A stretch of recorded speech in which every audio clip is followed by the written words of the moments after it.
Assalamualaikum warahmatullahi wabarakatuh. Perkenalkan, nama saya Nur Ilhatul Putri dari kelas AKM 1 dengan NIM 14245533, Program Studi Kesehatan Masyarakat Konsentrasi Manajemen Rumah Sakit. Oke guys, di sini saya akan menjelaskan materi ketiga yaitu oogenium, spermatogenium, sperma, dan struktur ovum. Langsung saja ke videonya teman-teman. Proses oogenesis adalah proses pembentukan sel telur atau ovum pada perempuan yang terjadi di ovarium. Yang pertama ada oogenium. Oogenium adalah sel germinal primordial yang ada di ovarium dan menjadi cikal bakal oosit atau sel telur. Oosit primer memasuki fase meiosis 1, tetapi tahapnya terhenti pada tahap profase 1 hingga masa pubertas. Selanjutnya ada meiosis 1. Oosit primer melanjutkan pembelahan meiosis 1 sebelum ovulasi. Hasilnya adalah oosit sekunder atau haploid yaitu N dan badan kutub pertama atau polar body. Oosit sekunder masuk ke meiosis 2 tetapi berhenti di metafase 2. Yang selanjutnya ada meiosis 2, yaitu hanya berlangsung jika terjadi fertilisasi atau pembuahan. Oosit sekunder menyelesaikan meiosis 2 menghasilkan ovum matang dan badan kutub kedua. Baik, yang selanjutnya di sini ada spermatogenesis, proses pembentukan dan perkembangan sperma yang berlangsung secara terus-menerus dan dalam jumlah yang besar. Proses spermatogenesis dimulai dengan sel induk yang disebut dengan spermatogenium. Spermatogenium adalah sel diploid 2N yang terdapat di dinding tubulus semifeminilis. Spermatogenium mengalami pembelahan mitosis untuk memperbanyak diri. Sebagian akan tetap tinggal sebagai sel induk untuk menjaga stok, sementara sebagiannya lagi akan berkembang menjadi sperma. Kemudian ada spermatosit. Spermatogenium yang akan berkembang menjadi sperma kemudian mengalami pertumbuhan dan berubah menjadi spermatosit yang bersifat 2N atau diploid. Kemudian ada proses meiosis 1, yaitu menghasilkan dua sel yang disebut dengan spermatosit sekunder yang bersifat haploid atau 2N, artinya memiliki setengah dari kromosom asli. Yang di bawahnya lagi ada proses meiosis 2, kemudian mengalami pembelahan meiosis 2 yang menghasilkan 4 sel yang disebut dengan spermatid yang bersifat haploid atau 2N. Spermatid adalah bentuk awal dari sperma, tetapi belum matang dan belum memiliki struktur lengkap yang diperlukan dalam proses filtrasi. Yang selanjutnya atau yang terakhir ada spermatozoa, adalah bentuk matang dari sel sperma yang dihasilkan melalui proses spermatogenesis yang berfungsi sebagai sel reproduksi jantan yang membawa materi genetik untuk filtrasi sel telur pada organisme betina. Selanjutnya di sini ada sperma. Sperma dibagi menjadi 3, yaitu ada di bagian kepala, bagian tengah, dan bagian ekor. Di bagian kepala ada akrosom. Akrosom terletak di ujung kepala sperma yang mengandung enzim-enzim yang diperlukan untuk menembus lapisan luar sel telur atau zona pellucida selama proses filtrasi. Di sampingnya ada nukleus. Nukleus berisi DNA atau materi genetik sperma dalam bentuk haploid atau setengah dari jumlah kromosom normal.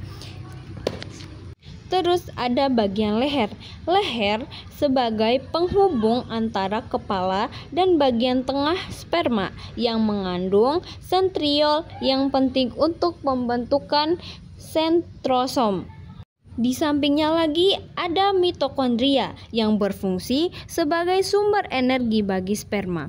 Mitokondria menghasilkan ATP yang dibutuhkan untuk pergerakan flagellum sehingga sperma dapat berenang menuju sel telur.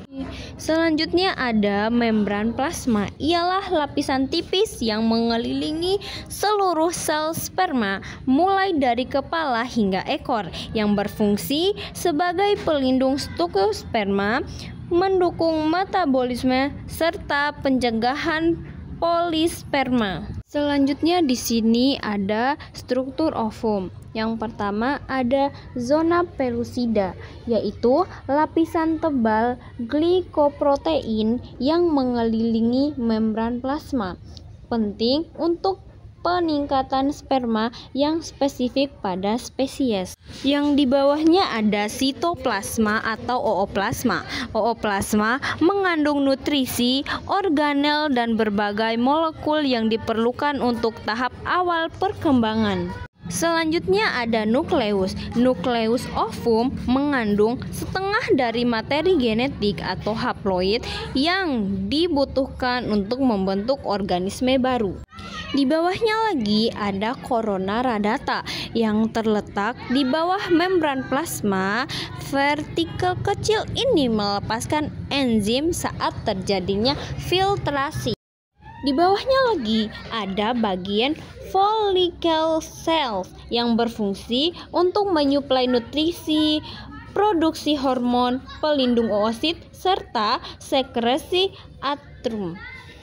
Selanjutnya ada bagian perivitelin space, yaitu area kecil yang terletak antara membran plasma ovum atau volume dan lapisan zona pellucida yang berfungsi sebagai tempat badan kutub, penghalang polispermaria, penyerapan nutrisi, dan pelindung.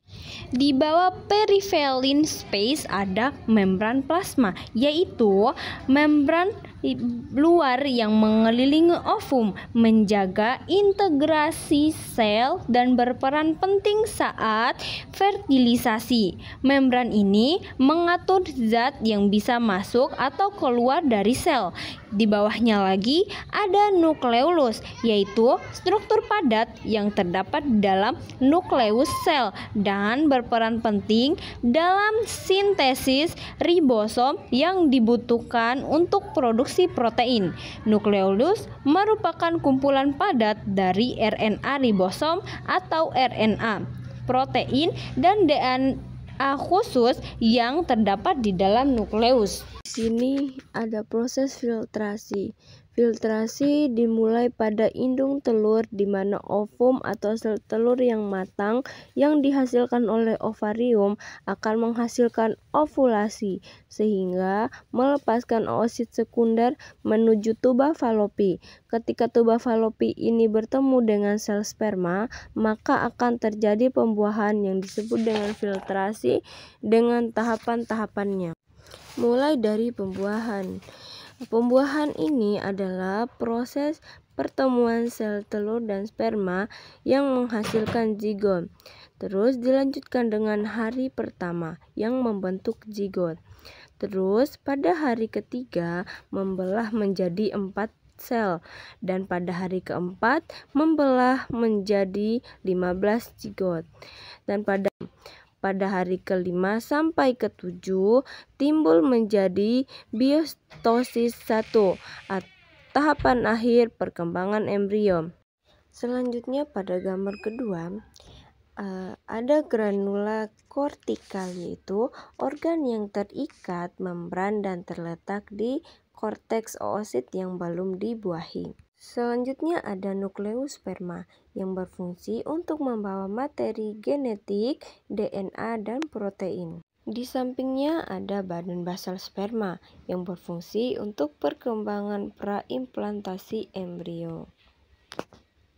Selanjutnya ada zona pellucida yang berfungsi penghalang pembuahan antara spesies, menghalangi sel telur dan embrio, mengatur interaksi antara sel telur dan sperma. Selanjutnya lagi ada membran ovum, yaitu berfungsi untuk mengatur transfusi zat-zat termasuk nutrisi dan zat beracun ke dalam dan keluar sel.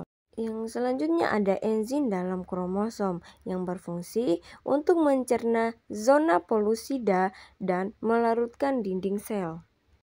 Terus yang selanjutnya ada sel yang mengelilingi oosit dalam folikel ovarium. Fungsinya untuk mengeluarkan hormon yang mempengaruhi siklus menstruasi pada wanita yang memulai dari pubertas yang memiliki sekitar 30.000 sampai 400.000 folikel.